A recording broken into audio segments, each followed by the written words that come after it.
Alors là, on est sur les nouveautés de flotteurs un petit peu compétition, on va dire, hein, pour l'année à venir. Alors, tu as une gamme déjà de flotteurs, tu vois, qui sont un petit peu vert clair là. Alors, on a fait beaucoup de flotteurs fil intérieur cette année, tu vois. Ouais, alors pour quelle raison? C'est que généralement les gens qui utilisent des flotteurs un petit peu techniques, avec des quilles un peu fines et des antennes un petit peu fines, automatiquement, souvent, ce sont les flotteurs avec un œillet et où le fil passe par l'extérieur. D'accord? Mais l'inconvénient de ça, c'est que des fois, à force de bouger le fond, de faire toutes ces choses-là, ben, on a toujours les gens qui disent « Ah ouais, mais tu comprends, le flotteur il se fend, et ainsi de suite. » quoi. Et donc du coup, voilà le problème. Alors on s'est dit, on va faire des séries de flotteurs avec des bonnes finitions, des antennes, des petites antennes, toujours avec un œillet, mais tu vois, avec des fils intérieurs qui passent, pas au milieu, mais qui sont passants, ce qu'on appelle du passant latéral. Voilà. Mais avec des antennes fines et des quilles assez fines. Donc là, des antennes, c'est quoi, fibre de verre. Là, tu es sur de la fibre de verre et de la quille métal. Donc là, tu retrouves, tu sais, pratiquement ce qui s'utilise au niveau des formes pour les pêches de fond. Tu sais, voilà, on tourne en rond, hein, c'est ce que je dis. Une boule, un flotteur sur la base du Padova. Ça, c'est quand même toujours quelque chose qui fonctionne bien. Et puis une autre forme un petit peu intermédiaire pour pêcher entre un flotteur un peu allongé et puis une boule, tout simplement. Alors, c'est vrai que moi, j'utilise beaucoup ce genre de flotteur.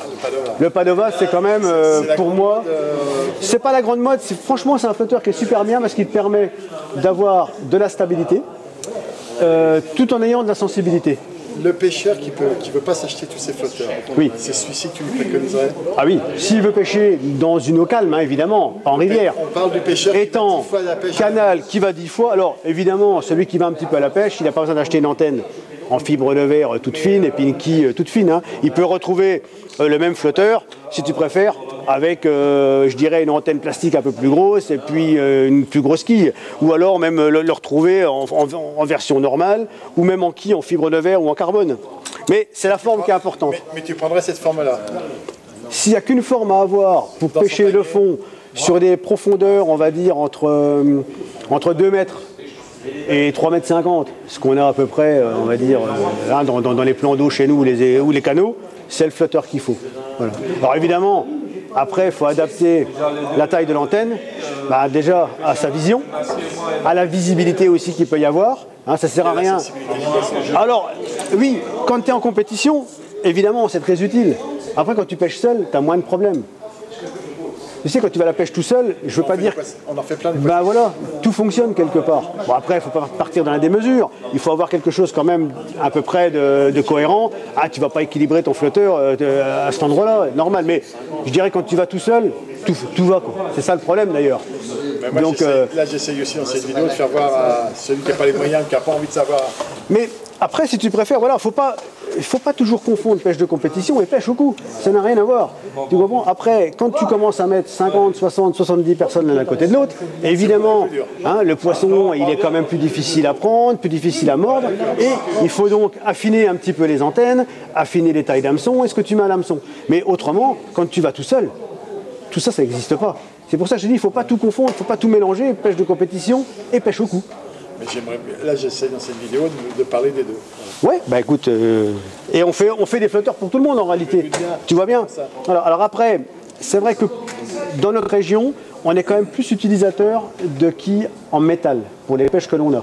Je ne te dis pas que le carbone n'est pas bon, hein, c'est pas ce que je veux dire. Mais oui, c'est un peu plus stable et les pêches qu'on a à faire chez nous, ça fonctionne bien. Alors après, les endroits où il y a un peu plus d'eau, ou des fois quand tu dois avoir un peu des touches à remonter, tu sais, des poissons un peu plus difficiles, des carassins, des choses comme ça. C'est vrai que d'avoir une quille un petit peu plus légère, une quille en carbone, ça te permet de voir un peu mieux les touches à remonter. Ça te permet aussi quand tu pêches au grainage, des fois tu sais, quand tu fais des pêches au grainage, tu mets ta ligne en place, avec la quille carbone, la ligne, tu peux pêcher avec des flotteurs, des plombés un peu plus étalés, ta ligne elle se pose un peu plus doucement, et c'est vrai qu'une quille carbone te permet de faire ça beaucoup mieux qu'une quille métal.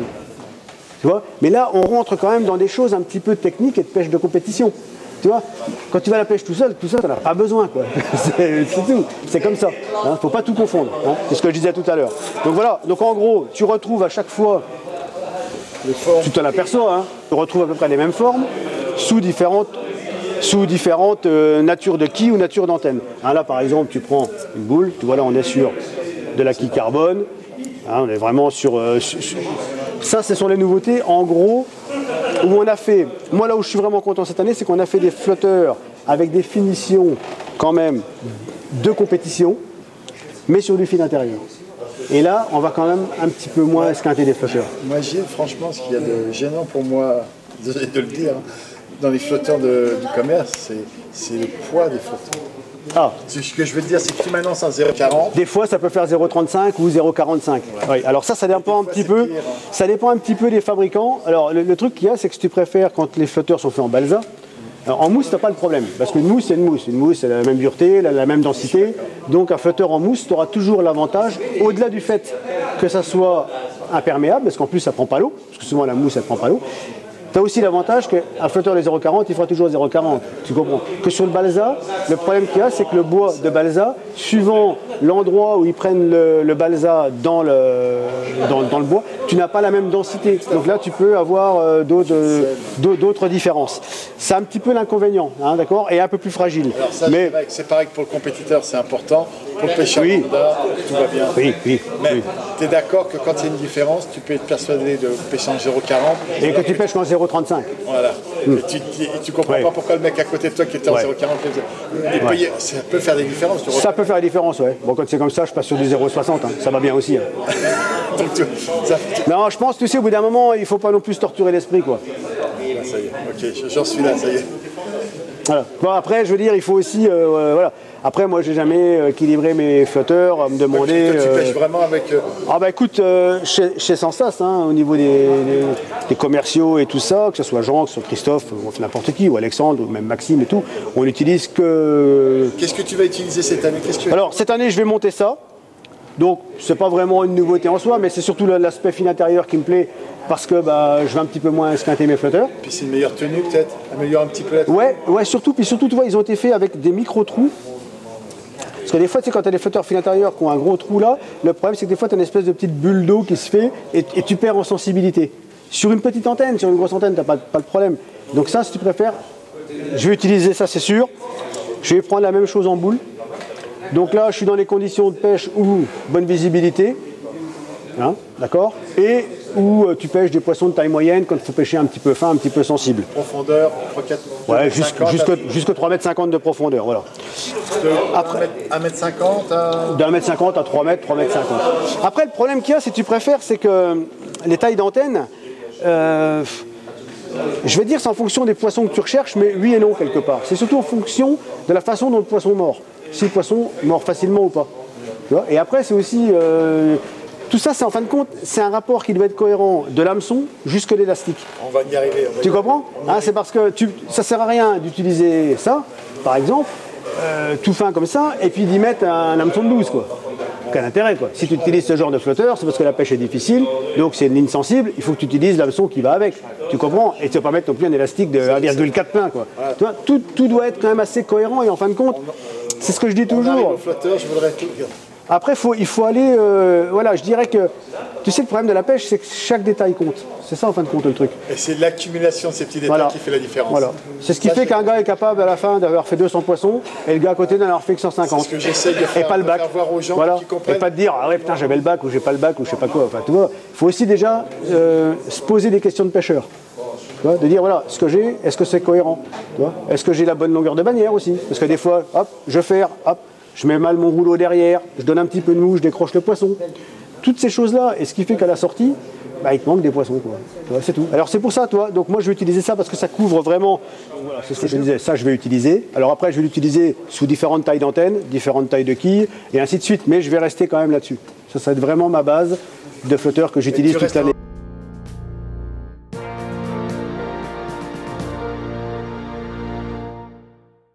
Là, dans les nylons, c'est pareil, hein, alors il faut toujours un petit peu se méfier dans les nylons de ce qui est annoncé sur les bobines.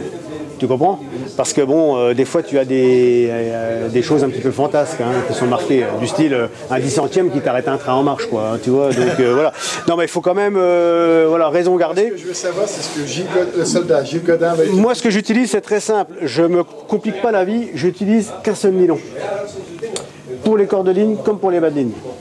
Allez, ça peut paraître un peu bête. Par exemple, je sais que j'ai utilisé du palmer pendant longtemps en bas de ligne chez nous, qui est un super nylon pour les bas de ligne.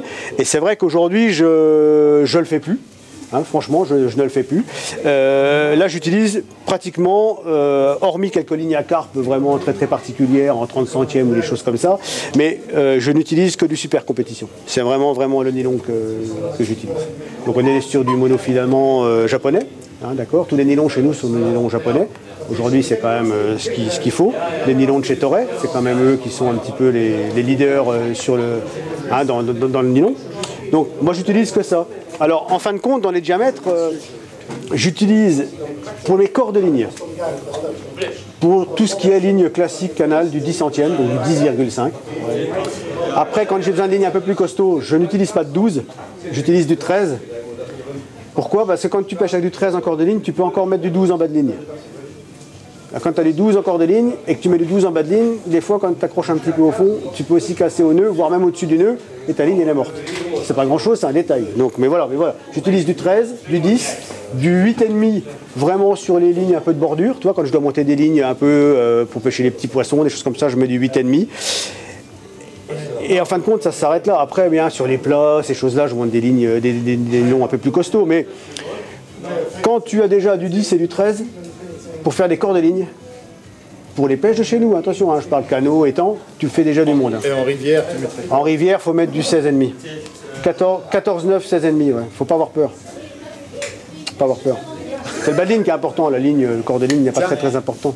Christophe, c'est ce qu'il me disait, Christophe Gazanois. Bien sûr. La partie pêchante, c'est quand même le bas de ligne. Voilà. Pour toi, Voilà. Et le problème qu'il y a, c'est que quand tu mets des corps de ligne trop fins en rivière, c'est pas assez rigide. Les plombs, quand tu les déplaces, quand tu ferres, ça s'use. Et tes lignes, elles sont broyées en 2 temps 3 mouvements. Donc il faut quand même... Voilà. Mais pour moi, super compétition, c'est ce que j'utilise. Je reste que là-dessus. Le Villebrock. Tu vois, très bon souvenir. Une 28, champion du monde. Champion du monde. Voilà. Donc ça, c'est ce que j'utilise. Dans le nylon. T'es bas de ligne. J'espère que tu es un peu plus... Non, je prends du super compétition, toujours, dans les tailles plus fines. 6,5, 7,5, ainsi de suite. Mais j'utilise que ça. Le nylon, pour moi, il me convient pour tout. Et le... Ah, le palmer, oui. Non, pas le palmer, non. je vais t'utiliser. Le classique, non? Non, le classique, je m'en sers pas. Non. Et qu'est-ce que tu aurais... Tu sais, quand tu achètes une bobine de 300 mètres de nylon, tu peux déjà faire... C'est pas ça qui va te coûter le plus cher quand tu vas aller à la pêche. Et franchement, faut pas se compliquer la vie. Hein. C'est bien de se compliquer la vie, hein, mais pas pour ça tout au moins, quoi. Merci. C'est facile. Je tiens à dire que Christophe Gazanois utilise du palmer quand même, oui. et du compétition, et un peu de... Il m'avait dit que pour le corps de ligne, il n'y avait pas gros importance. Ouais, voilà. Mais moi, franchement, j'ai pas ressenti de différence en faisant comme ça. Mais je te dis pas que c'est pas bon, hein. Après tu sais, c'est aussi dans la tête. Hein. Quand le gars il fait, il dit ah, de toute façon je suis sûr d'avoir le bon nylon. Le poisson il va le prendre. S'il fait en disant ah, j'ai pas ce qu'il faut au bout, il va perdre le poisson. C'est comme ça. C'est toujours comme ça que ça fonctionne, tu sais comment c'est.